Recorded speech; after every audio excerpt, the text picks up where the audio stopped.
ഓ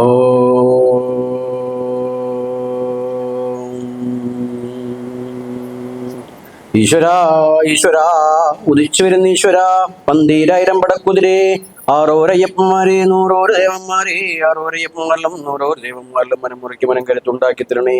ഉദിപ്പനത്തെ ഉദിഭവാന്റെ മൂന്ന് മാന്തക്കൾ ഇളങ്ങി മാം പൊട്ടിപ്പൊള ചെയ്യപ്പെട്ടണയോ. രണ്ട് ദേവർപ്പെങ്ങളെ ഉദിപ്പനത്തിരുന്ന് തിരുവരം വാങ്ങിച്ച് ഭൂമി ലോകത്ത് വന്ന് കല്ലടിഞ്ഞ കരിമല വടക്ക് ഭാഗന്നല്ലോ. ഒരു പാതാളത്തിൽ 5000 കല്ലുട്ടടിയും പണിത 3000 കല്ലും കൊണ്ട് മൂളും കെട്ടി കോട്ട കെട്ടി 16 തൂണിൽ കരിങ്കോട്ടയും കെട്ടി മലയോട് പുറഞ്ചാരിയിരിക്കുന്ന കരിനീലി അമ്മേ, മുത്തിവെറ്റ കുട്ടിച്ചാത്തന്മാരും സകലപാടിമാന മക്കളും കാത്തു രക്ഷിച്ച് സത്യമായിരിക്കണേ പൊന്നമ്മേ തമ്പുരാട്ടി. ഓം ശ്രീ ഗുരുഭ്യോ നമഃ. ഹരി ഓം. ഓം സഹനാവവതു സഹനോ ഭുനക്തു സഹ വീര്യം കരവാവഹൈ തേജസ്വിനാപതീതമസ്തു മാ വിദ്വിഷാവഹൈ. ഓം ശാന്തി ശാന്തി ശാന്തി. ഹരിയ നമസ്തേ. അപ്പൊ നമ്മള് ഒരുപാട് ആളുകളുടെ വലിയൊരു സ്വപ്നമാണ് ഇന്ന് ബഹുമാന്യ രാധാകൃഷ്ണൻ നമ്പൂതിരിപ്പാട് അതിൻ്റെ നേതൃത്വത്തിൽ ഇവിടെ നമ്മൾ ഈ കൂടിയിരിക്കുന്നു. ഇതിലിരിക്കുന്ന ആളുകളുടെ മാത്രം സ്വപ്നമല്ല, ഒത്തിരി ആളുകളുടെ സ്വപ്നമാണ്. കാരണം നമ്മളുമായി ബന്ധപ്പെട്ട്, നമ്മൾ ഹൈന്ദവ ധർമ്മവുമായി ബന്ധപ്പെട്ട് പ്രവർത്തിക്കുമ്പോൾ പല ആളുകളും ഇതിനു മുമ്പും വിളിച്ചിട്ട് നിരന്തരം ഇത്തരം ഒരു പ്രസ്ഥാനം അല്ലെങ്കിൽ ഒരു രാഷ്ട്രീയ ചിന്താ പദ്ധതി നമുക്ക് ആവശ്യമാണ് എന്ന് പറയേണ്ടതായിട്ടുണ്ട്. അത് എന്തിനെന്ന് ചിലപ്പോൾ ചിലർ ചിന്തിക്കാം. നമുക്ക് ഓൾറെഡി മറ്റ് ക്ഷേത്രീയ സംഘടനകൾ നമുക്കുണ്ട്, നമ്മുടേതാണെന്ന് പറയപ്പെടുന്ന രാഷ്ട്രീയ പ്രസ്ഥാനങ്ങളുണ്ട്. പിന്നെ എന്തിനാണ് ഇത്തരത്തിലൊരു ആശയം, അത് ഭിന്നിപ്പിൻ്റെതല്ലേ എന്ന് ചിന്തിക്കുന്നവരും ഇല്ലാതില്ല. സത്യം പറഞ്ഞാൽ ഇത്തരമൊരു ആശയം ഉടലെടുക്കുമ്പോൾ അതിനെ തകർക്കാനുള്ള എല്ലാ ശ്രമങ്ങളും നടക്കുക നമ്മൾ ചിലരെങ്കിലും തിരിഞ്ഞിരിക്കുന്നത് പോലെ മറ്റുള്ളവരുടെ പക്ഷത്തു നിന്നായിരിക്കില്ല, നമ്മുടെ ഇടയിൽ നിന്ന് തന്നെ ആയിരിക്കും. കാരണം എന്ന് വെച്ചാൽ നമ്മൾ ധരിക്കുന്നത് മറ്റുള്ള പലതും ഉണ്ടല്ലോ, പിന്നെ എന്തിനാണ് ഇത് നമ്മളെ ഭിന്നിപ്പിക്കാനല്ലേ എന്നാണെങ്കിൽ നമ്മൾ ഇരിക്കുന്നവർ ഇനി അത്തരം ആളുകളോട് വേണമല്ല. ഇവിടെ നൂറ്റാണ്ടുകളിൽ 100 വർഷത്തോളം പഴക്കമുള്ള സംഘടനകൾ തൊട്ടിട്ട് ഇപ്പോൾ ഉണ്ടായ സംഘടനകൾ വരെ ഉണ്ടാകുമ്പോഴും, അല്ലെങ്കിൽ രാഷ്ട്രീയ പ്രസ്ഥാനങ്ങൾ ഉണ്ടാവുമ്പോഴും ഹിന്ദുവിനെ എന്ന് പറഞ്ഞ് പ്രവർത്തിക്കുന്ന ഒരു പ്രസ്ഥാനമുണ്ടോ എന്ന് ചോദിച്ചാൽ ഇല്ല. ഇത് നമ്മൾ പറയാൻ കാരണം ഏതാനും മാസങ്ങൾക്ക് മുമ്പാണ് ഉത്തരേന്ത്യയിലെ ഒരു സംസ്ഥാനത്ത് ആദിവാസി മക്കൾ, നമ്മൾ വനവാസി എന്ന് പറയാറില്ല, അതുകൊണ്ട് ആദിവാസി തന്നെ പറയുള്ളൂ. നമ്മൾ നിങ്ങൾക്ക് എന്ത് വേണമെന്നും പറയാം. ആദിവാസി മക്കൾ തിങ്ങിപ്പാർക്കുന്നിടത്ത് നിരന്തരം മതപരിവർത്തനം നടത്തുന്ന ക്രൈസ്തവ മിഷണറിമാർ, അവർ പറയുന്നത് അവിടുത്തെ ആളുകൾ ദാരിദ്ര്യത്തിലാണ്, അവർക്ക് അവരുടേതായ പ്രശ്നങ്ങളുണ്ട്, അസുഖങ്ങളുണ്ട്, അതിനെയൊക്കെ ചികിത്സിക്കാൻ വേണ്ടി രോഗശുശ്രൂഷ ഭാഗമായിട്ടൊക്കെയാണ് ഞങ്ങൾ സഞ്ചരിക്കുന്നത് എന്നാണ്. അല്ലാണ്ട് ഞങ്ങൾ മതം പ്രചരിപ്പിക്കുന്നില്ല എന്നാണ്. എന്നാൽ ആ പോകുന്നിടത്തെല്ലാം ഒരു വ്യക്തിയല്ല, ഒരു ഊരിനെ തന്നെ, ഒരു ദേശത്തെ തന്നെ മതം മാറ്റുന്നു. മതത്തിൽ ഇഷ്ടമുള്ള മതത്തിൽ വിശ്വസിക്കാനും അത് പ്രചരിപ്പിക്കാനും രാജ്യത്തിന്റെ പരമോന്നതമായിരിക്കും നമ്മളെല്ലാവരും ആദരിച്ച് ബഹുമാനിക്കുന്ന ഇന്ത്യൻ ഭരണഘടന അനുവാദം നൽകുന്നുണ്ട്. എന്നാൽ ആ ഭരണഘടന ഒരു രാജ്യത്തിന്റെ സംസ്കൃതിയെ തകർക്കാൻ ഒരിക്കലും അംഗീകാരം കൊടുത്തിട്ടില്ല, അവകാശം കൊടുത്തിട്ടില്ല ആർക്കും. മതം എന്ന് പറയുന്നത് വിശ്വാസമാണ്. എന്നാൽ ആ വിശ്വാസത്തിനപ്പുറം ചില രാഷ്ട്രീയ ലക്ഷ്യങ്ങൾ വെച്ചുകൊണ്ടാണ് ഇവിടെ ചില മതങ്ങൾ പ്രവർത്തിക്കുന്നത്. അത് ഇന്ന് മാത്രമല്ല എന്നും.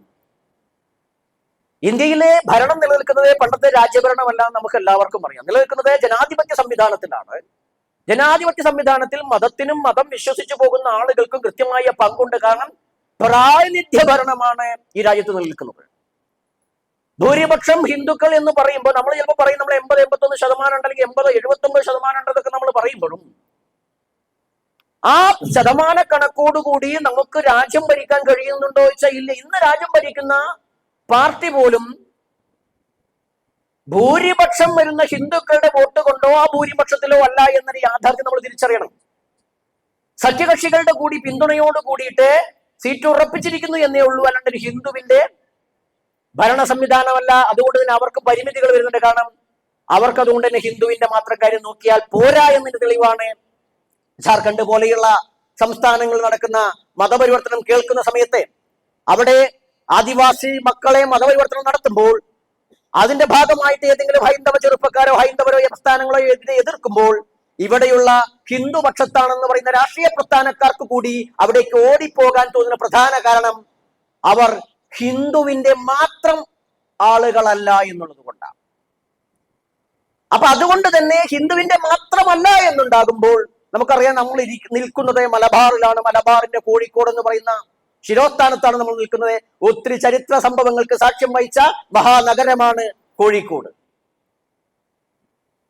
ആ കോഴിക്കോടിന്റെ മണ്ണിൽ നിന്ന് നമുക്ക് എല്ലാവർക്കും അറിയാം, രാജ്യത്തുള്ള നമ്മുടെ രാഷ്ട്രീയ പ്രസ്ഥാനങ്ങൾ ചിന്തിക്കുമ്പോൾ സഹോദര രാഷ്ട്രീയ പ്രസ്ഥാനം തന്നെയാണ് മുസ്ലിം ലീഗും മറ്റുള്ള പ്രസ്ഥാനങ്ങളെല്ലാം തന്നെ.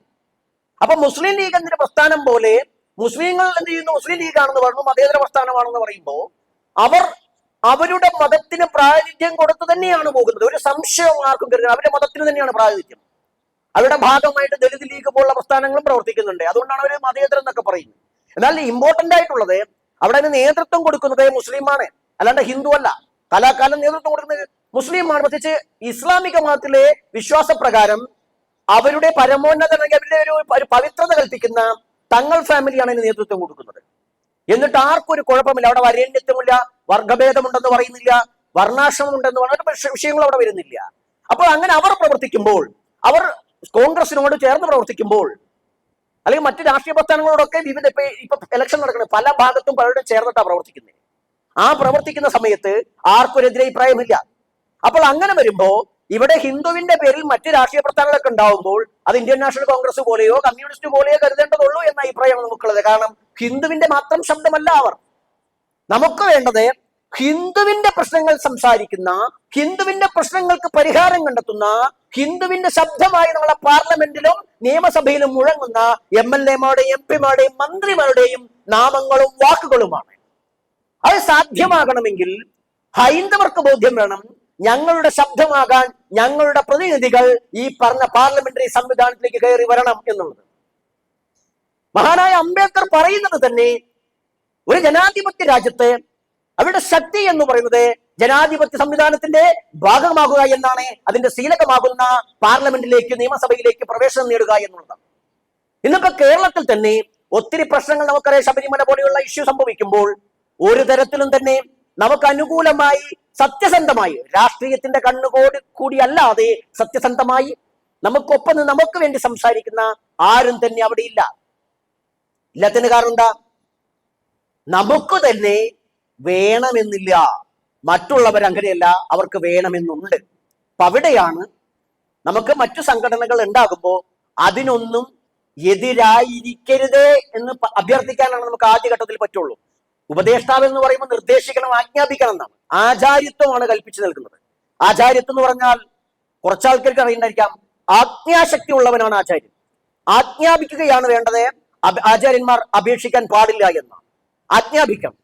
രാമ നീ തൊടുക്കേ, അർജുന നീ തൊടുക്കേ, അല്ലെങ്കിൽ അർജുന നിനക്ക് തൊടുക്കാൻ പറ്റുമോ എന്ന ചോദ്യം ആചാര്യനില്ല, ഗുരുവിനില്ല. ഗുരു തൊടുക്കൂ എന്ന് പറയുന്നവരെയാണ് നമ്മൾ ഗുരു. ആ തൊടുക്ക എന്ന് പറയാനാണ് ഗുരുവിനെ നിശ്ചയിക്കുന്നത്. അല്ലെങ്കിൽ ഇതിന്റെ ആവശ്യമില്ല. ഞങ്ങൾ അത് ചെയ്യണോ ഇത് ചെയ്യണോ എന്ന് ചോദിക്കുമ്പോൾ ഇതാണ് ചെയ്യേണ്ടത് എന്ന് പറയുന്ന ആ സംവിധാനമാണ് ഗുരു. ആ ഗുരു സംവിധാനം എന്നൊക്കെ ഈ ഭാരതത്തിൽ ഉണ്ടായിട്ടുണ്ടോ, ഹിന്ദുവിനുണ്ടായിട്ടുണ്ടോ, അന്നെല്ലാം ഹിന്ദു അജയ്യനായിരുന്നു എന്ന് മനസ്സിലാക്കാൻ വേണ്ടിയിട്ട് നിങ്ങൾ മൗര്യ സാമ്രാജ്യ, ചന്ദ്രഗുപ്ത മൗര്യന്റെ മൗര്യ സാമ്രാജ്യത്തെ കുറിച്ചും അതുപോലെ തന്നെയാണ് ഇവിടെ ഈ പറയപ്പെടുന്ന ഈ വിജയനഗര സാമ്രാജ്യം, ദക്ഷിണേന്ത്യയുടെ വിജയനഗര സാമ്രാജ്യം, ഇതിനെക്കുറിച്ചൊക്കെ പഠിക്കുമ്പോൾ നമുക്ക് മനസ്സിലാകും ഗുരു പരമ്പരയെ കേട്ടുകൊണ്ട് മുന്നോട്ട് പോയതിന്റെ ഭാഗമായിട്ട് അവർക്കൊക്കെ പരാജയം വന്നപ്പോഴൊക്കെ വിജയിക്കാൻ പറ്റിയിട്ടുണ്ടെന്നാൽ ഗുരുവാക്യങ്ങൾ നിഷേധിച്ചപ്പോഴൊക്കെയാണോ അപ്പോഴൊക്കെ പരാജയം സംഭവിച്ചിട്ടുണ്ട്. ഇന്നത്തെ വിഷയം എന്താണ്? ഇന്ന് ഹിന്ദു എന്ന് പറഞ്ഞ് നമ്മൾ മുന്നോട്ട് പോകുമ്പോൾ നിങ്ങൾ ചുറ്റും നോക്കൂ, മറ്റു മതങ്ങളുടെ, അത് ഏത് മതമാകട്ടെ, ആ മതങ്ങളുടെ രാഷ്ട്രീയ പ്രസ്ഥാനങ്ങളും സംഘടനകളും ഒക്കെ നേതൃത്വം കൊടുക്കുന്നത് ആ മതത്തെ പഠിച്ചിട്ടുള്ള മത ആചാര്യന്മാരാണ്. എന്നാൽ ഹിന്ദുക്കളെ നയിക്കുന്ന പ്രസ്ഥാനങ്ങളെ നയിക്കുന്നത് ആരാണ്? നിങ്ങൾ സ്വയം വന്ന് നിങ്ങൾക്ക് ആർക്കെണീറ്റെന്ന് പറയാം ഇന്നാളാ നയിക്കുന്നതെന്ന്. അയാളുടെ ക്വാളിഫിക്കേഷൻ, മതപഠനം ഇന്നതാണ് നിങ്ങൾക്ക് പറയാം. അപ്പോൾ പിന്നെ അവർക്ക് തന്നെ ഹിന്ദു എന്നറിയാതെ അവർ ഏത് ഹിന്ദുവിനെയാണ് മുന്നോട്ട് നയിക്കേണ്ടത്? അവിടെയാണ് ഹിന്ദു ലീഗ് എന്ന് പറയുന്ന ആശയത്തോട് നമ്മൾ ആദ്യമേ പറയാനുള്ളത്, നാം ഹിന്ദു എന്തെന്ന് അറിഞ്ഞേ പറ്റൂ. ഭരണഘടനാപരമായ ഒരു ഹിന്ദു ഉണ്ട്, ചരിത്രപരമായ ഒരു ഹിന്ദു ഉണ്ട്, പുരാണപരമായ ഹിന്ദു ഉണ്ട്, സത്യസന്ധമായ ഹിന്ദു ഉണ്ട്, ധാർമ്മികമായിട്ട്. ആ ധാർമ്മികമായ ഹിന്ദുവിലാണ് നമുക്ക് മുന്നോട്ട് പോകേണ്ടത്. അല്ലാണ്ട് പുരാണങ്ങളിൽ നിന്നോ ഇതിഹാസങ്ങളിൽ നിന്നോ ചില ചരിത്രരേഖകളിൽ നിന്നോ പ്രാക്ടീസ് ചെയ്യുന്ന സംവിധാനങ്ങളിൽ നിന്നൊന്നും നമുക്ക് ഹിന്ദുവിനെ കണ്ടെത്താൻ പറ്റില്ല. കണ്ടെത്തിയാൽ നേരത്തെ ആദരണീയ രാധാകൃഷ്ണൻ നമ്പൂതിരിപ്പാട് പറഞ്ഞതുപോലെ ചില വിഭാഗങ്ങളിൽ കേന്ദ്രീകരിക്കും. ആ വിഭാഗങ്ങളിൽ കേന്ദ്രീകരിക്കുമ്പോൾ മറ്റു ചില വിഭാഗങ്ങൾ നമ്മളിൽ നിന്ന് അടർന്നു പോവുകയും അതും മറ്റുള്ളവർ ചേർത്ത് പിടിക്കുകയും ചെയ്യും. അതില്ലാതിരിക്കണമെങ്കിൽ നമ്മൾ ആദ്യം മനസ്സിലാക്കേണ്ടത് ഓരോ ഹിന്ദുവിനെയും ആ ഹിന്ദുവായി, അതായത് അവന്റെ അച്ഛന്റെയും അമ്മയെയും അല്ലെങ്കിൽ അച്ഛനെയും അമ്മയെയും പാരമ്പര്യത്തെയും സമ്പ്രദായം എന്ന് പറഞ്ഞാൽ വിശ്വാസ പാരമ്പര്യങ്ങളെയും മുഖവിലേക്ക് എടുത്തുകൊണ്ട് അതിനെ കൂടി ചേർത്ത് നിർത്തി. അല്ലാണ്ട് ഇന്ന പോലെ നീ ജീവിക്കണം എന്നുള്ളതല്ല. ഇപ്പൊ നമ്മുടെ തൊട്ടടുത്തിരിക്കുന്ന ഇവരെന്ന് പറഞ്ഞാൽ ഗോത്ര സംസ്കൃതിയുടെ ഭാഗമാണ്. നമ്പൂതിരിപ്പാടും ഗോത്ര സംസ്കൃതിയാണ്, അത് ഋഷിഗോത്രങ്ങളാണ്. ഇത് പറഞ്ഞാൽ പിതൃമാതൃ ഗുരുഗോത്രങ്ങൾ വേറെ സമ്പ്രദായമാണ്. ഈ രണ്ട് സമ്പ്രദായങ്ങളും തികച്ചും വ്യത്യസ്തമാണ്. ആ രണ്ട് സമ്പ്രദായങ്ങളെയും, അതായത് നാം ജാതിയില്ല എന്ന് പറഞ്ഞിട്ട്, സമുദായമില്ല എന്ന് പറഞ്ഞിട്ട് ആദിവാസിയും ദലിതനും ഇത്തരം വാക്കുകൾ പറയരുത് എന്ന് ആരും പറയരുത്. ഇത് പൊളിറ്റിക്കലി ഉപയോഗിച്ചു വരുന്ന പദങ്ങളാണ്. അതുകൊണ്ട് തന്നെ ഇവരെ അടുത്തിരുത്തിയിട്ടതാ, ഞങ്ങൾ അടുത്തിരുത്തിയിരിക്കുന്നു, എല്ലാവരും ചോറുണ്ണുന്നുണ്ട്, ഞങ്ങളെ വീട്ടിനകത്ത് കയറ്റുന്നുണ്ട്. ഇതൊക്കെ ഒരു ഔദാര്യ വാക്കാണ്. നമ്മുടെ പ്രവർത്തകരാരും തന്നെ ഞാൻ എന്റെ വീട്ടിലേക്ക് ഒരു ആദിവാസിയെ പ്രവേശിപ്പിക്കാറുണ്ട്, അവന് ചോറ് കൊടുക്കാറുണ്ട്, അവന്റെ കൂടെ കഴിക്കാറുണ്ട് എന്നൊന്നും പറയരുത്. ദലിതന്റെ ഒപ്പം ഇരിക്കാറുണ്ടെന്ന് പറയരുത്. അതവന് വിധേയത്വം ഉണ്ടാക്കുന്ന ഈ പറയുന്ന ഇടതുപക്ഷ ആശയം, ആദ്യകാലത്തെ ആശയങ്ങളാണ്. കോര, നിന്നെ പാടത്തുനിന്ന് കയറ്റിയതാരാണ്? ഞങ്ങളാണ്. കോര, നിന്നെ അമ്പലത്തിൽ കയറ്റിയതാരാണ്? ഞങ്ങളാണ്. അതുകൊണ്ട് എന്ത് വേണം? വിധേയത്വം വേണം. ഇന്ന് കഴിഞ്ഞ ചില ഹിന്ദു സംഘടനകളോട് അങ്ങനെയാ പറയുന്നത്. നിന്നെ കർമ്മബ്രാഹ്മണനാക്കിയതാരാണ്? ഞങ്ങളാണ്. നിന്നെ മേൽശാന്തിയാക്കിയതാരാണ്? ഞങ്ങളാണ്. നിന്നെ ഒരു നല്ല ഹിന്ദു ആക്കിയതാരാണ്? ഞങ്ങളാണ്. ഇത് വിധേയത്വത്തിന്റെ ശബ്ദമാണ്. വിധേയത്വത്തിന്റെ ശബ്ദം നമ്മൾ ഉണ്ടാക്കരുത്. നമ്മൾ ഉണ്ടാക്കേണ്ടത് അഭിമാനത്തിന്റെ ശബ്ദമാണ്. അഭിമാനത്തിന്റെ ശബ്ദം എന്താണ്? നാം ഹിന്ദുക്കളാണ്. ഹിന്ദുവിൽ നിങ്ങൾ പുലയരാകാം, നിങ്ങൾ നായരാകാം, നിങ്ങൾ ഈഴവനാകാം, നിങ്ങൾ ആദിവാസിയാവാം, നിങ്ങൾ ഏതുമാകാം. നാം ഹിന്ദുവാണ്. ആ ഹിന്ദുവിൽ നിങ്ങൾക്ക് നിങ്ങളുടെ വിശ്വാസം, ആചാരം, അനുഷ്ഠാനം അതെല്ലാം നടത്താൻ പറ്റണം. അതെല്ലാം നടത്തിയ പാരമ്പര്യമാണ് ഭാരതത്തിന്റെ ഹൈന്ദവ സംസ്കൃതി എന്ന് പറയുന്നത്. നിങ്ങൾ നോക്കൂ, അതിരഥൻ എടുത്തു വളർത്തിയ, സത്യവതി എടുത്തു വളർത്തിയ അതിരഥൻ ആ പറയുന്ന അരയ വംശത്തിലെ, ധീവര വംശത്തിലെ രാജാവായി കണ്ടുകൊണ്ട് തന്നെയാണ് അവിടെ വളർത്താൻ കൊടുക്കുന്നതും സത്യവതിയെ വളർത്തുന്നതും. ആ സത്യവതിക്കാണ് വ്യാസൻ എന്ന പുത്രൻ ജനിക്കുന്നത്. വ്യാസന്റെ അമ്മച്ചൻ അതിരഥനല്ല, മുക്കുവനല്ല. വ്യാസന്റെ അമ്മച്ചൻ ദശോപചാരൻ എന്ന് പറയുന്ന ക്ഷത്രിയ രാജാവാണ്. അപ്പോ ആ എടുത്തു വളർത്താൻ കൊടുക്കുമ്പോൾ അവിടെ അൺടച്ചബിലിറ്റി ഇല്ല. കണ്ടുകൊണ്ട് വൃഷ്ണി വംശത്തിൽ പറഞ്ഞ കൃഷ്ണനെ എല്ലാ സദസ്സിലും സ്വീകരിക്കുന്നു. അവിടെ ഒരു തരത്തിലും ഭേദമില്ല. വൃഷ്ണി വംശത്തിലെ കൃഷ്ണൻ ഗോവർദ്ധനം പൊക്കി പറയുന്നത്, യാദവരെ നിങ്ങൾ യാഗം ചെയ്യേണ്ടതില്ല, നിങ്ങൾ ഗോവർദ്ധനത്തിനെ ആരാധിച്ചാൽ മതി എന്നാണ്. യാഗം തെറ്റാണെന്നല്ല, നമുക്കതിന്റെ ആവശ്യമില്ല, നമ്മൾ ഈ മലകളെയൊക്കെ പരിപോഷിപ്പിച്ചാൽ മതി എന്നാണ്. എന്നാൽ നേരെ മറ്റുള്ളവരോട് പറയുന്നത്, നിങ്ങൾ യാഗയജ്ഞാദികൾ ചെയ്യൂ. രുക്മിണിയെ കൊണ്ടുപോകുന്ന ക്ഷേത്രത്തിൽ നിന്നാകുമ്പോൾ അവരോട് പറയുന്നത്, നിങ്ങൾ ക്ഷേത്രാരാധന നടത്തുവിൻ. ഓരോരുത്തർക്കും ഓരോ സമ്പ്രദായമാണ്. ഇത് കഴിഞ്ഞ് രാമൻ കാട്ടിലേക്ക്, നമുക്ക് എല്ലാവർക്കും അറിയാം, രാമൻ വനവാസത്തിലേക്ക് പോകുമ്പോൾ രാമൻ അയോധ്യയിൽ എന്ത് ചുറ്റുപാടിലാണോ അതേ ചുറ്റുപാടിലല്ല.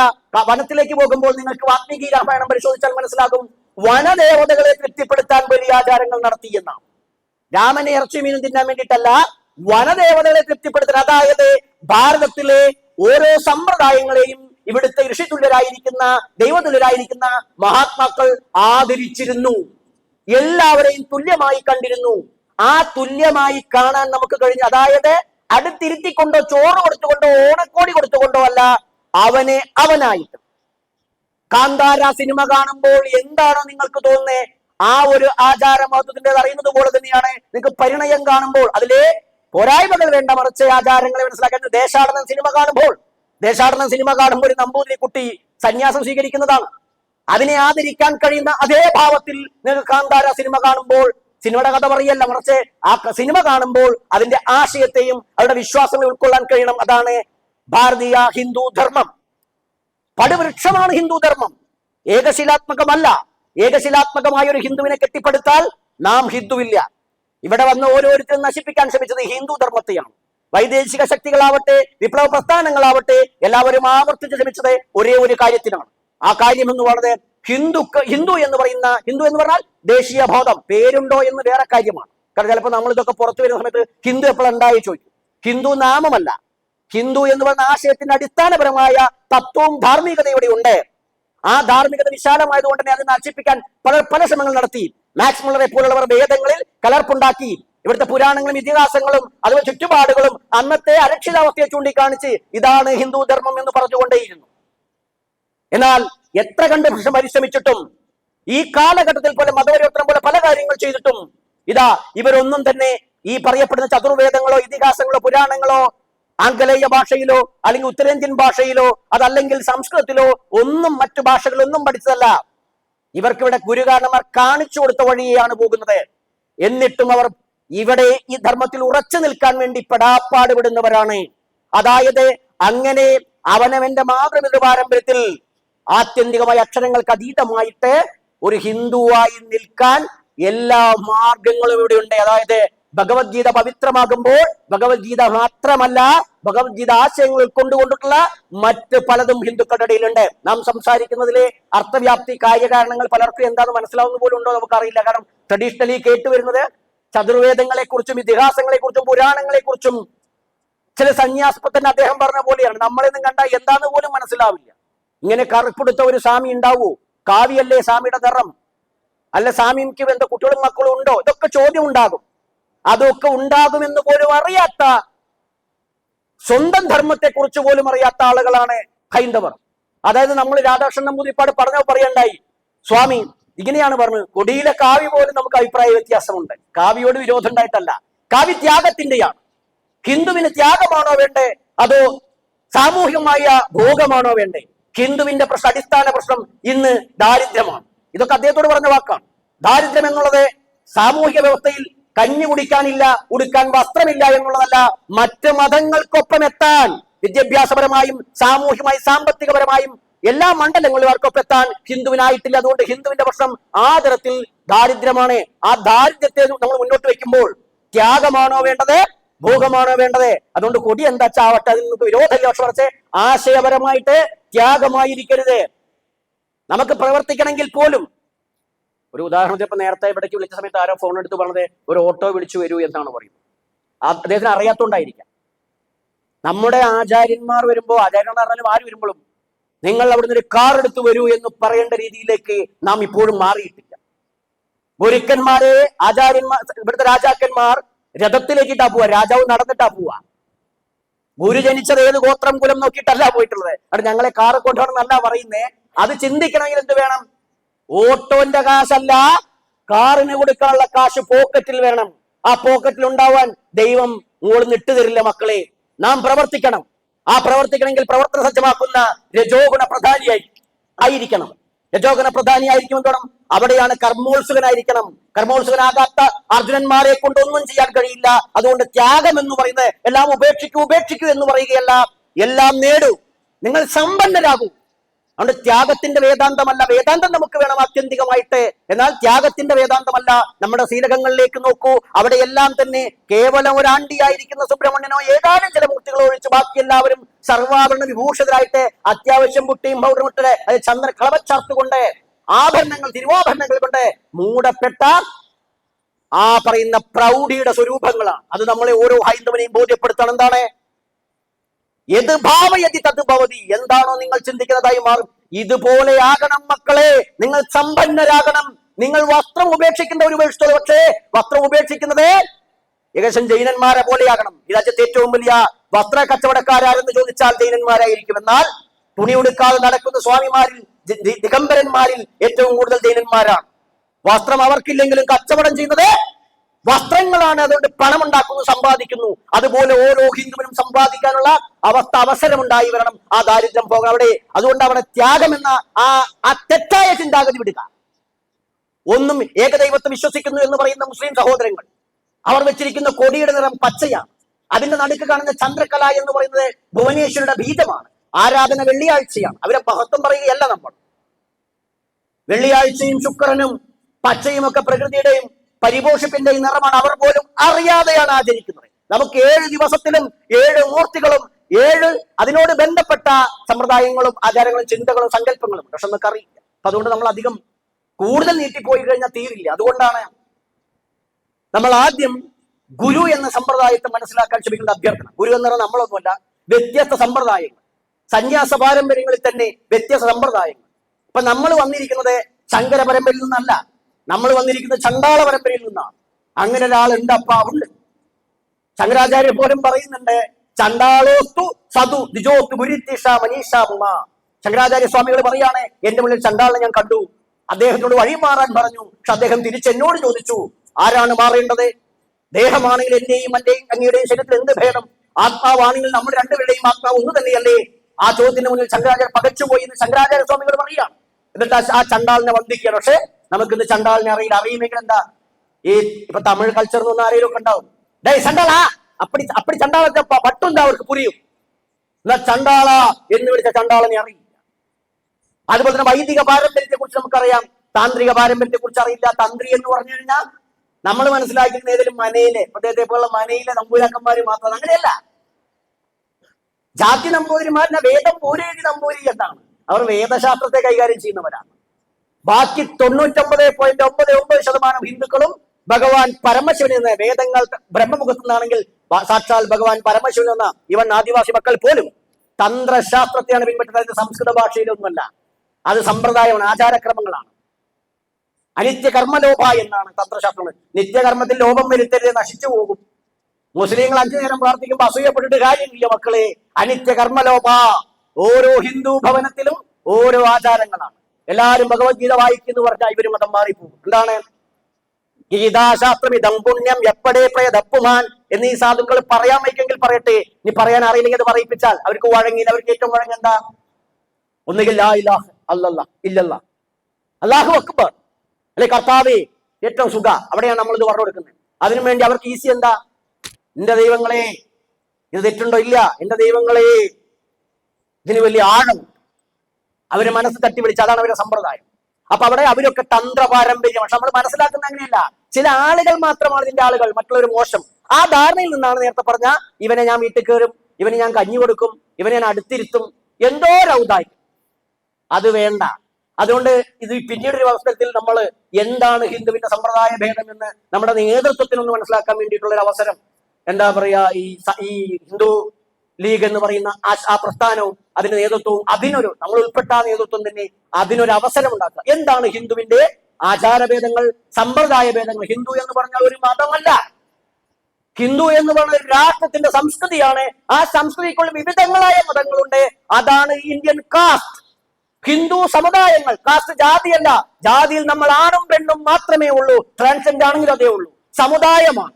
ഹിന്ദു ധർമ്മത്തിന്റെ നിലനിൽപ്പിന് വേണ്ടി സമമായി സാക്ഷാൽ പരമേശ്വരൻ ഉദയം ചെയ്ത ധാർമ്മിക വ്യവസ്ഥ പിൻപറ്റുന്ന ആളുകൾ സമുദായം. പാണൻ, പറയൻ, പുലയൻ, ആശാരി, ഈഴവൻ, തീയൻ, നായർ, നമ്പൂതിരി, അരയൻ, ആചാരി തുടങ്ങി വാര്യർ തുടങ്ങി ഏതൊക്കെയുണ്ടോ അതെല്ലാം സമുദായമാണ്, ജാതിയല്ല. ജാതിയിൽ ഗുരുദേവൻ പറഞ്ഞതുപോലെ കണ്ടാൽ അറിയില്ലേ, മനുഷ്യരാണ് ജാതി. അണ്ടജമുദ്ഭജം എന്നൊക്കെ പറഞ്ഞിട്ട് നമ്മുടെ ഗ്രന്ഥങ്ങൾ തന്നെ പറയുന്നുണ്ട് 3 തരം ജാതികളെ കുറിച്ച്. അത്രയേ ഉള്ളൂ. വെറ്റുണ്ടാക്കുന്നതും വിത്തുന്നുണ്ടാകുന്നതും വേർപ്പുന്നുണ്ടാവും എന്നൊക്കെ പറഞ്ഞാൽ അതേ ഉള്ളൂ. മറ്റത് മനുഷ്യരാണ്, അടുത്തതോ സമുദായമാണ്. അദ്ദേഹം നമ്മോട് പറഞ്ഞു ജാതി വേണ്ട, ഹിന്ദു മാത്രം മതി. നമ്മൾ പറഞ്ഞു അങ്ങനെ പറയല്ലേ നമ്പൂതിരിപ്പാടേ, ജാതി വേണ്ട എന്ന് പറഞ്ഞു കഴിഞ്ഞാൽ ഹിന്ദു ഇല്ല. നമ്മൾ എന്തിന് ജാതിയെ ഭയക്കണം? ജാതികളെയല്ല ഭയക്കേണ്ടത്, ജാതി അന്തരങ്ങളെയാണ്. ആ അന്തരങ്ങളാണ് ഇല്ലാണ്ടാകേണ്ടത്. ജാതി എന്ന് പറയുന്ന സമുദായ ഭേദമാണ്.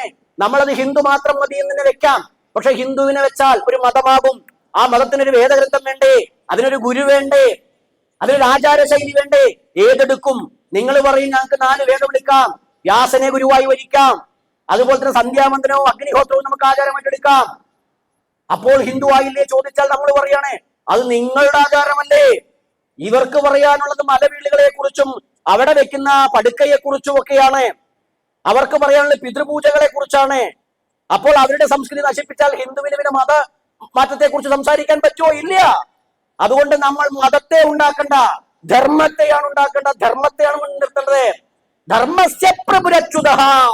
ആ ധർമ്മത്തിന്റെ പ്രഭുവാണ് ചുതിയില്ലാത്തവൻ സാക്ഷാൽ മഹാദേവൻ പരമേശ്വരൻ നാരായണൻ.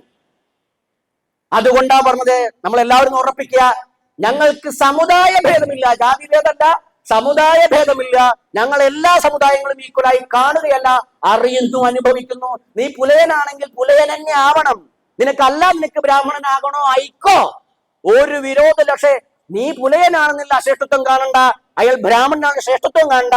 ഓക്കെ, ഈ വിരല് പോലെയാണ്. ഈ തുല്യത എന്ന് പറഞ്ഞു കഴിഞ്ഞാൽ 5 വിരലും ഒരേ വലിപ്പമാകുകയല്ല. അങ്ങനെ ആയതുകൊണ്ട് പണി നടക്കില്ല. തുല്യത എന്ന് പറഞ്ഞു കഴിഞ്ഞാൽ 5 വിരലും 5 വിരലിന്റെ പണിയെടുക്കുമ്പോൾ അതിന് ഇതുപോലെ പ്രവർത്തിക്കുക എന്നുള്ളതാണ്. അതാണ് ധർമ്മം. ആ ധർമ്മത്തിന്റെ നെടുന്തൂണാണ് ഭാരതീയന്റെ, ഹൈന്ദവന്റെ സമുദായ വ്യവസ്ഥ. അത് ദൈവീകമാണ്. ഇതറിയാണ്ട് നമ്മൾ ഇപ്പോഴും പറയുന്നത് തെറ്റാണ്, തെറ്റാണ്. വർണ്ണവ്യവസ്ഥ എന്ന് പറയുന്നത് വേദത്തിന്റെ സംഭാവനയാണെങ്കിൽ അതാണ് വേദത്തിന്റെയാണ് വർണ്ണങ്ങൾ, 4 വർണ്ണങ്ങൾ. തന്ത്രത്തിൽ വർണ്ണശാസ്ത്രമില്ല, വർണ്ണവ്യവസ്ഥ ഇല്ല. ഗതം ശൂദ്രസ്യ ശൂദ്രത്വം വിപ്രസ്യാപീച്ച വിപ്രത. തന്ത്രശാസ്ത്രത്തിൽ ശൂദ്രനുമില്ല ബ്രാഹ്മണനുമില്ല, ശിവൻ മാത്രമേ ഉള്ളൂ. അങ്ങനെ വരുമ്പോൾ അവർക്ക് എന്താണ്, ആ ശിവത്വത്തിലേക്ക് എത്താൻ ഒരു സമ്പ്രദായം വേണ്ടേ, ക്രമം വേണ്ടേ, വിശ്വാസം വേണ്ടേ? അതാണ് സമുദായങ്ങളുടെയൊക്കെ ആചാരഭേദങ്ങൾ. ഒന്നിനെയും വിട്ട് നശിപ്പിക്കരുത്. അതിനെല്ലാം ചേർത്ത് പിടിച്ചുകൊണ്ട് ഒരാളെയും പുറത്തേക്ക് വിടാതെ നമ്മുടെ മുന്നിൽ അദ്ദേഹം പറഞ്ഞ പോലെ ഒരാളെയും മാറ്റി നിർത്തുകയല്ല, എല്ലാവരെയും ചേർത്ത് നിർത്തുക. ആരെയും കുറ്റം പറയണ്ട. നമുക്കൊരു അഭ്യർത്ഥനയാണ് ഈ സംഘാടകരോട് ഉള്ളത്. നമുക്ക് തീവ്രമല്ല വേണ്ടത്, നമുക്ക് സംയമനമാണ് വേണ്ടത്. നമുക്ക് വേണ്ടത് എല്ലാവരുടെയും സഹായ സഹകരണങ്ങളാണ്. നമ്മൾ മറ്റ് പോപ്പുലർ ഫ്രണ്ടുകാരെ പോലെ, ജോസഫ് ഭാഷ കൈവെട്ടിയെ പോലെ എടുത്തു ചാടിക്കൊണ്ട് എന്തെങ്കിലും ഒന്ന് കാണിച്ചാൽ നമ്മൾ ഇല്ലാതാകുമെന്ന ബോധ്യം നമുക്ക് വേണം. നമ്മുടെ ഉള്ളിലെ വികാരങ്ങളാണ്, നമ്മുടെ വേദനകളാണ്, അപകടങ്ങളാണ്, നിങ്ങളുടെ ആക്രമണങ്ങളാണ്. പക്ഷെ അതിന്റെ പേരിൽ എടുത്തു ചാടി നമ്മൾ എന്തെങ്കിലും പറയുകയോ പ്രവർത്തിക്കുകയോ ചെയ്താൽ, കാരണം അവിടെ ഗോഡ്സെ ചെയ്ത പോലെയാവും. അവിടെ വീര്യം പോലെ ഇവിടെ വീര്യമുണ്ട് എന്ന് പറഞ്ഞ പോലെയാവും. ഗോഡ്സെ തെറ്റോ ശരിയോ ചർച്ച ചെയ്യുന്ന വേദിയല്ല ഇത്. അതുകൊണ്ട് അതിലേക്ക് കടക്കുന്നില്ല. അവിടെയാണ് സംയമനം. നമുക്ക് വേണ്ടതും കൃത്യമായി മുന്നോട്ട് പോവുകയാണ്. ആ മുന്നോട്ട് പോകണമെങ്കിൽ എന്ത് വേണം? നമ്മൾ വിഷയാസക്തി, പ്രത്യേകിച്ച് ഇത്തരത്തിലുള്ള ചിന്താശക്തികൾ വേണ്ടാത്തത് മാറുക. അത് ഇല്ലാണ്ടായി കഴിഞ്ഞാൽ ഭഗവാൻ കൃഷ്ണൻ ഗീതയിൽ കൊടുക്കുന്ന ഉപദേശം തന്നെയാണ്, സ്മൃതിഭ്രംശാൽ ബുദ്ധിനാശോ ബുദ്ധിനാശാ പ്രണശ്യതി. ആവശ്യമില്ലാത്ത കാര്യങ്ങൾ മണ്ടയിലേക്ക് കയറ്റിയാൽ ബുദ്ധി നശിക്കും, നമുക്ക് വേണ്ടാത്തത് തോന്നും. അങ്ങനെ സംഭവിച്ചാൽ നാശം സംഭവിക്കും. അതുകൊണ്ട് സംയമനത്തോടുകൂടി ഹിന്ദു എന്ന ആശയം മുറുകെ പിടിച്ച് ഹിന്ദുവിനെ ആക്രമിക്കുകയാണെങ്കിൽ ആദ്യം നമുക്ക് മര്യാദയ്ക്കൊന്ന് പറഞ്ഞു നോക്കാം. ഹിന്ദുവിന് നീതി നിഷേധിക്കപ്പെടുമ്പോൾ ആദ്യം മര്യാദയ്ക്ക് നമ്മൾ സൈലന്റായി ശാന്തമായി പറഞ്ഞു നോക്കാം. അതിനപ്പുറമാകുമ്പോൾ വിരാട് രൂപത്തിൽ നരസിംഹമായോ കാളിയായോ അല്ലെങ്കിൽ ദുർഗയായോ വരാഹമായോ കൽക്കിയായിട്ടൊക്കെ നമുക്ക് അന്നേരം അവസാനത്തെ അസ്ത്രമായിരിക്കണം എപ്പോഴും അത്തരം കാര്യങ്ങളല്ല. അതല്ലാതെ നമ്മൾ എടുത്തു ചാടുന്ന അഭ്യർത്ഥനയാണ്. അതുകൊണ്ട് തന്നെ ഇതിനു മുമ്പ് ഭാരതത്തിന്റെ പൈതൃകം എടുത്തുയർത്തിയ രാമനും കൃഷ്ണൻ അവതാര പുരുഷന്മാർ പിറന്നപ്പോൾ അവരെയൊക്കെ നിലനിർത്തിയത്, അവരൊക്കെ ദൈവപുത്രന്മാരല്ല ദൈവങ്ങൾ തന്നെയെന്ന് പറയുമ്പോൾ അവരെയൊക്കെ മുന്നോട്ട് വെച്ച ഗുരു സമ്പ്രദായത്തെ ആദരിക്കാൻ കഴിഞ്ഞാൽ നമുക്ക് മുന്നോട്ട് പോയതിൽ അർത്ഥമുണ്ടായിരിക്കും. അത് ബഹുമാനി രാധാകൃഷ്ണൻ കുരിപ്പാട് പറഞ്ഞപ്പോൾ അദ്ദേഹം പറഞ്ഞു വെച്ചാൽ തീർച്ചയായിട്ടും അങ്ങനെ തന്നെയാണ്. അല്ലാണ്ട് ഒരു ഇസത്തിന്റെയും, കാരണം സാധാരണ മറ്റുള്ളവരൊക്കെ പറയാം ബ്രാഹ്മണിസം, മറ്റുള്ളവരൊക്കെ നമ്മളും പറയുന്ന വാക്കുകളാണ്. ബ്രാഹ്മണിസം ബ്രാഹ്മണരെ കുറിച്ചല്ല കേട്ടോ. മേൽക്കൊയ്മാസിത ഞാനെന്തോ വലുതായി എന്നതാണ്. ഞാൻ നിങ്ങളെക്കാൾ വലിയവനൊന്നുമല്ല, നിങ്ങളുടെ തുല്യനാണ്. എനിക്ക് ഇവിടെ പറഞ്ഞ് സംസാരിക്കാൻ എന്റെ വിഷയമാകുന്നതുകൊണ്ട് ഞാനിവിടെ ഇരിക്കുന്നു. ഇതിൽ മറ്റു പല വിഷയങ്ങൾ അറിയുന്നവരുണ്ടായിരിക്കാം. നിങ്ങളുടെ വിഷയം വരുമ്പോൾ നമ്മൾ അവിടെ ഇരിക്കാം. അതായത് തെങ്ങ് കയറാൻ വരുന്നവൻ വരുമ്പോൾ നമ്മൾ താഴെ വെക്കണോ തെങ്ങ് കയറും, മുടി വെട്ടാൻ വരുമ്പോൾ മുടി വെട്ടും. ഓന്റെ അറിവ് ഉമ്മക്കില്ല. നമ്മൾ വെട്ടിക്കഴിഞ്ഞാൽ മുടി വെട്ടിക്കഴിഞ്ഞാൽ കഥ ചെയ്യാൻ പറ്റും. ദിലീപിന്റെ യേശു എന്റെ കോശി സിനിമ വന്ന പോലെ അവസാനം പാറിപ്പോയ പോലെയാവും. പിന്നെ നമ്മളെ മുഖം കാണാൻ പറ്റുന്നുണ്ടാവില്ല.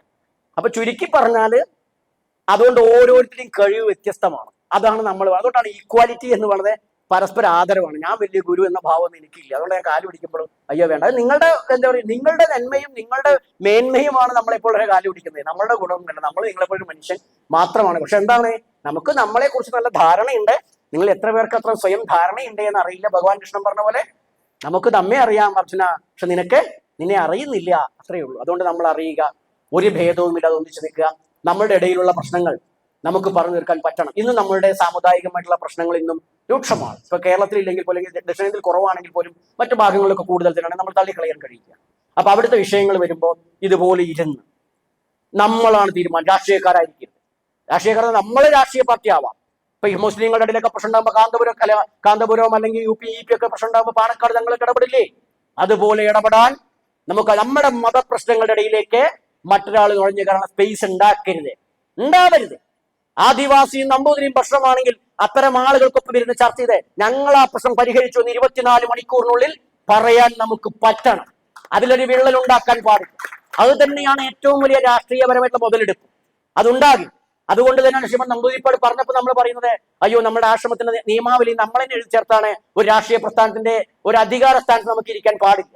ഒരു സമുദായം നമ്മൾ ഇങ്ങനെയൊക്കെ പറഞ്ഞാൽ നമ്മൾ ഒരിക്കലും ഒരു ദലിത് ആദിവാസി സംഘടന ഒന്നും സമുദായത്തിന്റെ സംഘടനകളിൽ നമ്മൾ ഇതുവരെ ഇല്ല. എന്താണ് ഭേദം കാണാൻ പാടില്ല. എല്ലാ അഭിപ്രായം തല്ലി കിട്ടുന്നതിന്റെ കാര്യം ഒരു കിട്ടിയിട്ടോ എന്ന് പറയേണ്ടവരും കൊടുത്തത് ശരിയായില്ല എന്ന് വേണം. അതല്ലാണ്ട് ഒന്നിന്റെയും ഭാഗമാകാം. അതുകൊണ്ട് അങ്ങനെ നേതൃത്വത്തിൽ വന്നിരിക്കാൻ കഴിയില്ല. അതുകൊണ്ട് സ്ഥാനമാനങ്ങൾ അതിന് കഴിയുന്നവർക്ക് അതിന് പ്രവർത്തിക്കുന്ന കർമ്മോത്സുവരായിരിക്കുന്ന ആളുകൾക്ക് കൊടുക്കൂ. അർജുനന്മാർ വിഷാദത്തിലാണെന്ന് വിരോധമില്ല. നമുക്ക് അവരെ കൊണ്ട് എഴുന്നേൽപ്പിക്കാം. ഉച്ചിട്ട ജാഗ്രത എന്നൊക്കെ പറഞ്ഞ് എഴുന്നേക്കടാ, പോരാടടാ, വിജയിക്കടാ. ഇല്ലെങ്കിൽ പെരേ ചെന്ന കെട്ടിയോളും കുട്ടിയോളും തള്ള പോലും നിന്നെ കടന്നു പോടാ. ജഗതി വരുമ്പോ പറയല്ലേ, ദാ വന്നിരിക്കുന്നു നിന്റെ മോൻ തോറ്റു തുന്നമ്പാടി എന്ന് പറയില്ലേ, അതുപോലെ പറയും എന്ന ബോധ്യം ഉണ്ടായി കൊടുത്തവൻ പണിയെടുത്തു. അണ്ട് ആ പണിയെടുക്കാം. അതിന് വിരോധമില്ലാണ് ഗുരുസ്ഥാനം വഹിക്കാം എന്നുള്ളത് ആശ്രമത്തിന്റെ ബൈബിളിൽ അന്ന കാലത്ത് എഴുതി വെച്ചോണ്ടേ വലിയ കുഴപ്പം. അതുകൊണ്ട് പറഞ്ഞു, നിങ്ങൾക്ക് സ്വീകാര്യമാണെങ്കിൽ നമ്പൂതിരിപ്പാട് നേതൃത്വം കൊടുക്കുന്ന ഒരു പ്രസ്ഥാനത്തിൽ, ഇതിനു മുമ്പും നമ്പൂരിപ്പാടന്മാരൊക്കെ നേതൃത്വം കൊടുത്ത പ്രസ്ഥാനങ്ങൾ ഇന്ത്യയിലുണ്ട്. അങ്ങനെ ഒരു നമ്പൂരിപ്പാട് പിറന്നു വീണ മണ്ണിൽ നിന്നും അദ്ദേഹത്തിന്റെ മനയുടെ മുന്നിൽ പെറ്റു വീണ ഒരു സാധാരണക്കാരനാണ് നമ്മൾ. അദ്ദേഹം പല സന്ദർഭങ്ങളിൽ ഭാരതീയ സംസ്കാരത്തെ ആക്ഷേപിച്ചപ്പോൾ ആ സംസ്കാരത്തെ പഠിച്ച് അതിലെ മൂല്യച്യുതികൾ പറയുന്നുണ്ട്. എന്നാൽ ഇതിനെ ആർക്കും വ്യഭിചരിക്കാൻ വിട്ടുകൊടുക്കാറില്ല. നമുക്ക് അഭിപ്രായമുള്ളത് നമ്മൾ പറയും. പക്ഷെ നമ്മുടെ കുടുംബത്തിൽ കയറി ആരോടും അവനവൻ അധികാര ലോകത്തിലെ തോന്നിയസം കാട്ടാൻ പറ്റുള്ളൂ എന്ന് മറ്റേ ഇയാള് പറഞ്ഞ പോലെ ആ തോന്നിയസം അവിടെ കാണിച്ചാൽ മതി, ഇവിടെ കാണിക്കണ്ട. ഇവിടെ എന്തെങ്കിലും പ്രശ്നങ്ങൾ ഉണ്ടെങ്കിൽ അത് തീർക്കാൻ ഞങ്ങൾക്കാകുമെന്ന രീതിയിൽ ചണ്ടാള ബാബ എപ്പോഴും ധർമ്മപക്ഷത്തുണ്ടെന്ന് നമ്മളെ വീക്ഷിക്കുന്ന ആരെങ്കിലും അവർക്ക് ബോധ്യമാവും. അഭിപ്രായങ്ങളുണ്ട്. നമ്മളെ കണ്ടിട്ടറിയാം ബാബാജി എന്നൊക്കെ പറയുന്നുണ്ടല്ലോ. പക്ഷെ ബാബാജി എപ്പോഴെങ്കിലും ഹിന്ദുവിന് നാശം വരുമ്പോൾ അവിടെ ഉണ്ടായിട്ടുണ്ടോ നോക്കിയാൽ മതി. അവിടെ ഉണ്ടായിട്ടില്ല. അത് ആ സ്വാതന്ത്ര്യമായിരിക്കണം ഹിന്ദുവിന്റെ സാഹോദര്യം. എനിക്ക് പറയാനുള്ളത് പറയാൻ നിങ്ങൾ അവസരം അല്ലേ, ബാബാജി എന്ന് പറയരുത് എന്നല്ല. പക്ഷെ ഇനി അത് പറഞ്ഞ് എന്നോട് എപ്പോഴും നമ്മളുടെ മറ്റു സംഘടനകൾ പറയാം, നമുക്കിത് പരിഹരിക്കാം, അങ്ങേ വിളിക്കാം, സംസാരിക്കാം എന്ന് പറയും. പക്ഷെ ഒരാൾ വിളിക്കില്ല.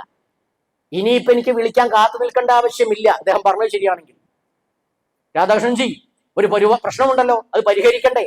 ശരി, അതുമായി ബന്ധപ്പെട്ട സംഘടന എല്ലാവരും വിളിച്ചില്ലെങ്കിലും ഒരു ഇമ്മീഡിയറ്റ് ഒരു യോഗം വിളിച്ചിട്ട് സംഘടന ഈ പറഞ്ഞ സമുദായത്തിന്റെ ആളുകളെ വിളിച്ചുകൊണ്ട് ഒന്ന് ഈ പറഞ്ഞ KPMS അല്ലെന്ന് വിളിക്കാൻ നിൽക്കേണ്ട ആവശ്യമില്ല. അതിലുള്ള ആളുകളും പോലെ തന്നെയല്ലേ, SNDP ആള് ഈഴവൻ തന്നെയല്ലേ. വെള്ളാപ്പള്ളി വരണമെന്നോ പുല്ല ശ്രീകുമാർ വരണമെന്നില്ല. ഒരു പുലയനും ഒരു ഈഴവനും ഇരുന്ന് സംസാരിച്ചാലും ഇത്രയൊക്കെ ഉള്ളൂ. അവരെ വെച്ചിട്ട് നമുക്ക് പറയാം.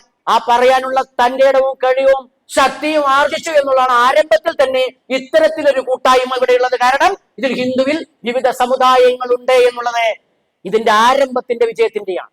പക്ഷെ ആരംഭ ശൂരത എന്ന് പറഞ്ഞാൽ ചിലപ്പോൾ ശൂരതയായിരിക്കാം. പുത്തനച്ചി പുരപ്പുറം തൂക്കുന്നത് പോലെ ആകരുത്.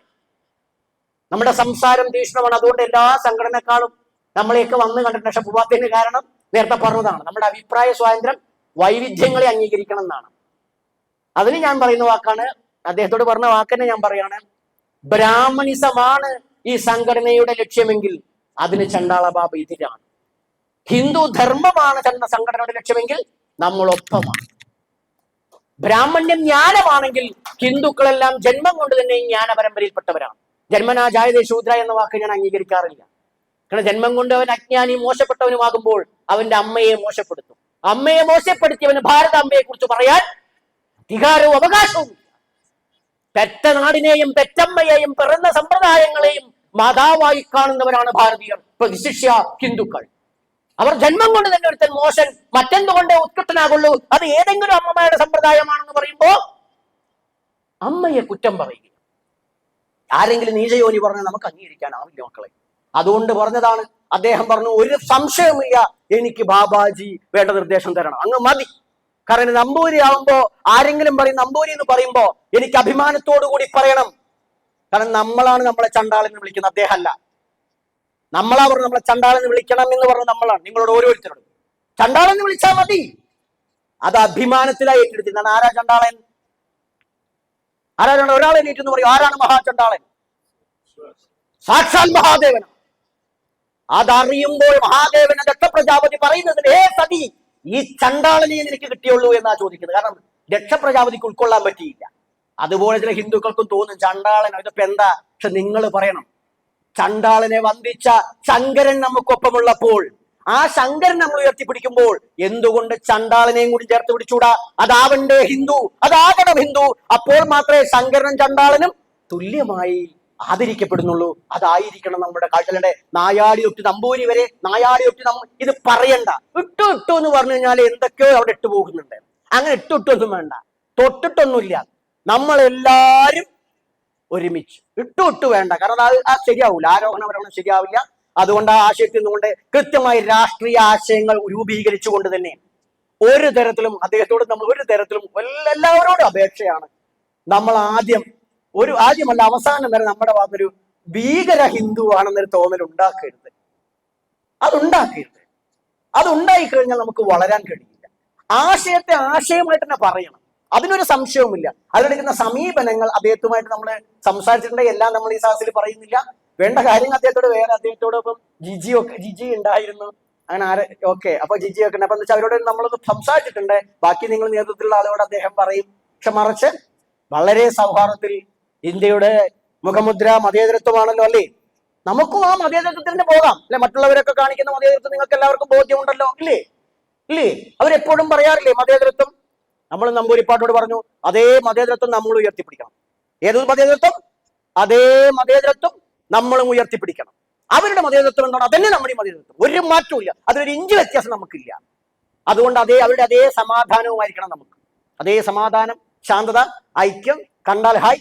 അവിടെ ഈ പറഞ്ഞ പോലെ തന്നെയാണ്. അവിടെ ഏതെങ്കിലും നോമ്പ് തുറ നടക്കുന്നുണ്ടെങ്കിൽ നമ്മളും തന്നെ ഈ പറയുന്ന വൃശ്ചിക മാസമൊക്കെ ആകുമ്പോൾ എന്തെങ്കിലുമൊക്കെ ആയിട്ട് ഭജനയും അതിനെ നമ്മൾ ഭിക്ഷ എന്നൊക്കെ പറയും അല്ലേ? ഭിക്ഷയൊക്കെ നടത്തണം. അവിടെ നമ്മൾ ഉസ്താദുമാരെയും നേതാക്കന്മാരെയും ലീഡർമാരെയൊക്കെ നമ്മൾ വിളിക്കണം. എല്ലാവരും വരട്ടെ. എല്ലാവരും അവിടെ ഇരുന്നിട്ടും ഭജനയിലൊക്കെ പങ്കെടുത്തേ. നിസ്കരിക്കാൻ സ്ഥലം കൊടുക്കണ പോലെ തന്നെയാണല്ലോ നമുക്കൊരു ഭജനയ്ക്ക് സ്ഥലമൊക്കെ വേണ്ടേ? അങ്ങനെയൊക്കെ വിട്ടു എന്ന് എല്ലാവരും കൂടട്ടെ. അവർ ചെയ്യണം എന്ന് നിർബന്ധ ബുദ്ധി നമുക്കില്ല. മതേതരത്വമാണല്ലോ വിഷയം. നമ്മൾ അവസരം കൊടുക്കും, നമുക്കും അവസരങ്ങൾ ഉണ്ടാവട്ടെ. പറഞ്ഞതിൻ്റെയൊക്കെ പൊരുള്ള ബുദ്ധിയും ഇവരുള്ള എല്ലാവർക്കും മനസ്സിലായിട്ടുണ്ടാവും. അതുകൊണ്ട് ആ ഒരു മൃദു സമീപനം മാത്രം, ചിരിച്ചുകൊണ്ട് മാത്രം നമുക്ക് മുന്നോട്ട് പോകാം. ശാന്തി എന്താണ് നമ്മളെ മന്ത്രങ്ങളുടെ അവസാനമൊക്കെ? ആ ശാന്തി എന്ന് പറഞ്ഞുകൊണ്ട് നമുക്ക് മുന്നോട്ട് പോകാം.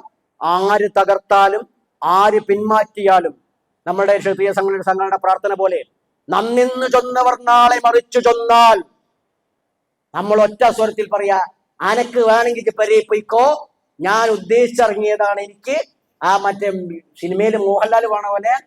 പക്ഷെ ഒരു പ്രശ്നമുണ്ടല്ലോ ഓർമ്മേ, എന്താണ്? അത് പറഞ്ഞുകൊണ്ട് ഈ പ്രസ്ഥാനത്തിൽ ഈ ഒരു മനുഷ്യന്റെ ഒപ്പം നിൽക്കണം, അനാഥമാക്കരുത്. കാരണം അദ്ദേഹത്തിന്റെ നഷ്ടവും അദ്ദേഹം ഇത് ഇല്ലാതാകുമ്പോൾ അദ്ദേഹം നേരിടേണ്ടി വരുന്ന സാമൂഹികമായിട്ടുള്ള വിഷയങ്ങളും നിങ്ങൾ ഓർത്ത് മനസ്സിൽ കാണാതെ അദ്ദേഹത്തിന്റെ 5 കുട്ടികൾക്ക് വേണ്ടിയിട്ടല്ല എന്ന ബോധ്യം ഉണ്ടായിട്ടാണ് ഒരു നമ്പൂതിരിക്കൊപ്പം ഒരു ചണ്ടാളൻ വന്നിരിക്കുന്നത്. അത് അദ്ദേഹത്തിന്റെ ഔദാര്യവുമല്ല, നമ്മുടെ എന്താ പറയാ, അദ്ദേഹത്തോടുള്ള ഔദാര്യവുമല്ല, അത് ബോധ്യമാണ്. അത് ഹിന്ദുവിന്റെ മുന്നോട്ട് പോകുന്നതിന് വേണ്ടി ഹിന്ദുവിന്റെ വികാരം ഉൾക്കൊണ്ടുകൊണ്ട് പരമതങ്ങളെ നിന്ദിക്കാതെ, പരമതങ്ങളെ ശത്രുവായി കാണാതെ, ശത്രുത വെച്ച് പുലർത്തുന്നവരും ശത്രുത കൊണ്ട് നമ്മളെ ആക്രമിക്കുന്നവരും മാത്രം ശത്രുത കൊണ്ടല്ല, വാക്കുകൊണ്ട് തന്നെ അടിച്ചുകൊണ്ടല്ല. അടികൾ എന്ന് പറയുമ്പോൾ അടി കിട്ടുമെന്ന ബോധ്യം ഉണ്ടാക്കിയാൽ മതി. ഒരാളുടെ മേത്തും കൈവെക്കേണ്ട ആവശ്യമില്ല. കാരണം കൈവെക്കാതെ തന്നെ അവനെ ഈ ധർമ്മത്തെ ബോധ്യപ്പെടുത്തുക. അമ്പലം പൊളിക്കാനോ പള്ളി പൊളിക്കാനോ ഒന്നും പൊളിക്കാൻ നമ്മൾ പോകേണ്ടതില്ല. ഈ രാഷ്ട്രം നമ്മുടേതാണ്, നമ്മുടേതു കൂടിയാണ്. അതുകൊണ്ട് ആ ധാരണയിൽ നമ്മൾ ഒരുമിച്ച് എത്ര പ്രസ്ഥാനങ്ങൾ, അവർക്കൊന്നുമെതിരല്ല. നമ്മളോട് ആര് സഹകരിക്കുന്നതോ അവരോട് നമ്മൾ സഹകരിക്കും. നമ്മളോടെന്ന് പറഞ്ഞാൽ ഹിന്ദുവിന്റെ വിഷയങ്ങൾക്ക് വേണ്ടി, അവിടെ ഹിജാബിന്റെ വിഷയങ്ങൾ വന്നപ്പോൾ, അതുപോലെ സ്കൂൾ യൂണിഫോമിന്റെ വിഷയം വന്നപ്പോൾ, അതുപോലെ തന്നെയാണ് ഇവിടുത്തെ പള്ളി പ്രശ്നങ്ങൾ വന്ന ചർച്ച പ്രശ്നങ്ങൾ വന്നപ്പോൾ ഏത് വിധേനയാണോ ഇവിടുത്തെ ഭരണകക്ഷി നിലപാടെടുത്തത്, അതേപോലെ ഹിന്ദുവിന്റെ വിഷയങ്ങൾ വരുമ്പോഴും നിലപാടെടുക്കുന്നു എങ്കിൽ അപ്പോൾ നമുക്ക് എന്തായാലും മത്സരിക്കണമെങ്കിൽ ഒരു തലത്തിലേക്ക് എത്തണ്ടേ. അതുവരെ നമ്മള് അത്തരത്തിൽ പക്ഷം നിൽക്കുന്നവർക്ക് ആരൊപ്പം മുഖം നോക്കാതെ ഹിന്ദു വോട്ട് ബാങ്കായി കൊണ്ടുവരെ പ്രവർത്തിക്കും. എവിടെയാണോ ഞങ്ങൾക്ക് ഭൂരിപക്ഷമുള്ളത് അവിടെ നമ്മൾ സ്വയമേവ മത്സരിക്കുന്ന രീതിയിലേക്ക് അടുത്ത ഇലക്ഷൻ വരുമ്പോഴേക്കും ആ രീതിയിലേക്ക് നമ്മൾ മാറിക്കൊണ്ട് മുന്നോട്ട് പോകണം. ഭാരതത്തിന്റെ ആർഷ പാരമ്പര്യം, ഗുരു പാരമ്പര്യം, മുത്തപ്പൻ പാരമ്പര്യം, സിദ്ധ പാരമ്പര്യം, അതുപോലെ തന്നെയാണ് നിരീശ്വരവാദവും നമ്മുടെ പാരമ്പര്യമാകുന്നതുകൊണ്ട് ചാർവാക പാരമ്പര്യങ്ങളും എല്ലാം ഒരുപോലെ കണ്ടുകൊണ്ട് ഒരുമിച്ച് സ്ത്രീ പുരുഷ ഭേദമില്ലാതെ, ഒരു മനുഷ്യനും ഭേദമില്ലാതെ, ഭേദബുദ്ധിയില്ലാതെ സാക്ഷാൽ വേദം പറയുന്ന ഏകം സത്, സത്യത്തെ ഒന്നായി കണ്ടുകൊണ്ട് നമുക്ക് മുന്നോട്ട് പോകാനാകണം. അതിന് ഭാരതീയ ഹിന്ദു ലീഗ് എന്ന് പറയുന്ന ഈ ഒരു ആശയം ഉടലെടുത്ത എല്ലാ മനസ്സുകളും ഒന്നായി ചേരട്ടെ. ആ ഒന്നായി ചേർന്നുകൊണ്ട് ആദരണീയ രാധാകൃഷ്ണൻ നമ്പൂതിരിപ്പാട് നേതൃത്വം കൊടുക്കുന്ന ഈ ഒരു പ്രസ്ഥാനം ഒരു പടവൃക്ഷമായി വളരട്ടെ. അത് ഒരു ജാതിഭേദവും മതഭേദവും ഇല്ലാതെ, ലിംഗഭേദവും ഇല്ലാതെ, ഭാഷാഭേദമില്ലാതെ അതിന്റെ ഗുണങ്ങൾ എല്ലാ ഇന്ത്യൻ പൗരനും ഇന്ത്യക്കാരനും മറ്റുള്ളവർക്ക് കൊടുക്കാൻ കഴിയുന്ന എല്ലാ ഗുണങ്ങളും അവർക്ക് ലഭിക്കട്ടെ. ഭാരതം ആ പറയുന്ന ജ്ഞാനത്തിന്റെ, ശ്രേഷ്ഠത്വത്തിന്റെ, വിശുദ്ധിയുടെ ഒക്കെ ആ ഒരു വലിയ വലിയ പർവ്വതങ്ങളുടെ മുകളിലേക്ക് കയറട്ടെ. ലോകം ഉറ്റുനോക്കട്ടെ. അതിനൊരു കാരണമാകട്ടെ. കേരളത്തിൽ ഉടലെടുക്കുന്ന, പ്രത്യേകിച്ച് മലബാറിൽ ഉടലെടുക്കുന്ന ഈ ഒരു ആശയം എന്ന് പ്രാർത്ഥിച്ചുകൊണ്ടും ആശംസിച്ചുകൊണ്ടും സാക്ഷാൽ പരമേശ്വര പരാശക്തിയുടെ അനുഗ്രഹം ഒന്നിച്ചെല്ലാവർക്കും ഉണ്ടാകട്ടെ. നല്ലച്ഛനും നല്ലമ്മയും കരിനീലിയമ്മയും പടിമാന മക്കളും കുട്ടിച്ചാത്തന്മാരും ഒക്കെ എല്ലാവരെയും അനുഗ്രഹിക്കട്ടെ എന്ന് ആത്മാർത്ഥമായി പ്രാർത്ഥിച്ചുകൊണ്ട് ആശംസിച്ചുകൊണ്ട് നിർത്തുന്നു. നമസ്തേ, ജയ് ഹിന്ദ്, വന്ദേ മാതരം.